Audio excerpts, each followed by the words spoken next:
Siamo davanti al municipio di San Pietro di Feletto, dove venerdì 10 luglio si terrà il concerto per beneficenza per il Mozambico.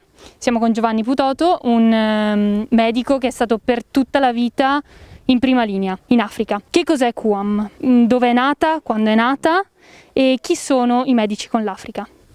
Medici con l'Africa QAM è sorta nel 1950 su iniziativa del professor Canova, un medico che aveva passato 12, quasi 13 anni della sua vita, tra le due guerre, in Medio Oriente, in Giordania, proprio spinto dalla passione per uscire, diciamo, dei propri confini. Ritornato, ha meditato sulla sua esperienza e ha detto: qui ci vuole un collegio che ospiti giovani che provengono da tutto il mondo, specie dai paesi che non hanno una scuola di medicina.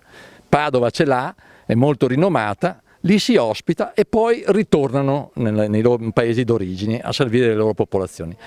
Questa idea è stata approvata dal Vescovo, è sorto QAM Medici con l'Africa il 3 dicembre 1950. Poi l'idea si è arricchita perché ha detto: ma perché bisogna mettere in piedi un collegio solo per studenti internazionali? Apriamo anche gli studenti del paese. E sono arrivati i primi studenti di medicina italiani, ragazzi e ragazze.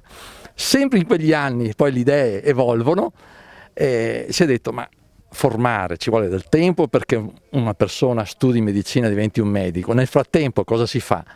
Inviamo i medici.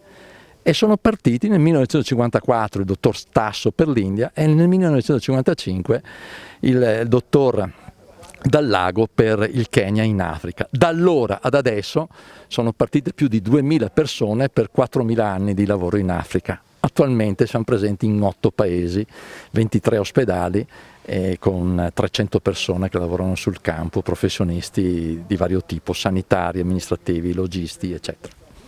QAM ha una missione. Quali sono gli obiettivi che si prefigge e come interviene in loco?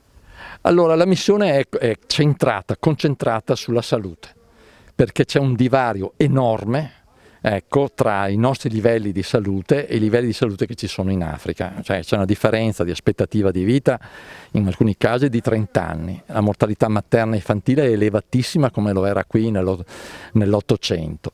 Quindi il QAM cosa fa?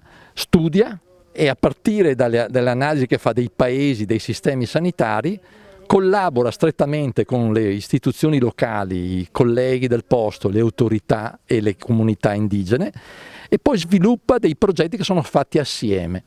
Ecco, l'approccio è quello di puntare a rafforzare i sistemi sanitari locali e quindi intervenire a livello di comunità, della rete sanitaria periferica e degli ospedali, però stando accanto. Quello che ci distingue è quel con, non per, e che significa presenza, condivisione di tutti i problemi e delle scelte operative e un grande investimento sulla formazione. 6º anno che ci ritroviamo qui davanti al municipio di San Pietro di Feletto per un concerto per beneficenza. Che valore ha questo concerto per la collettività? Beh, ha un valore immenso e poi quest'anno ha un valore particolare perché vuol dire ripartire. La ripartenza dopo il lockdown e partiamo proprio con questo evento di venerdì prossimo per la solidarietà. Il 2020 è stato un anno anomalo, è stato un anno difficile. Come gestirà la Pro Loco da un punto di vista pratico questo evento? Ma come abbiamo fatto questi pochi eventi del 2020 sarà innanzitutto sulla sicurezza, quindi i nostri ospiti potranno venire a San Pietro di Feletto dove all'entrata ci sarà, con la collaborazione della Protezione Civile di San Pietro di Feletto, un'accurata attenzione a far passare la gente all'interno del concerto e con igienizzante, con la misurazione della temperatura, con il distanziamento. E faremo obbligo dell'uso della mascherina finché la gente non è posizionata sulla sedia davanti al palco.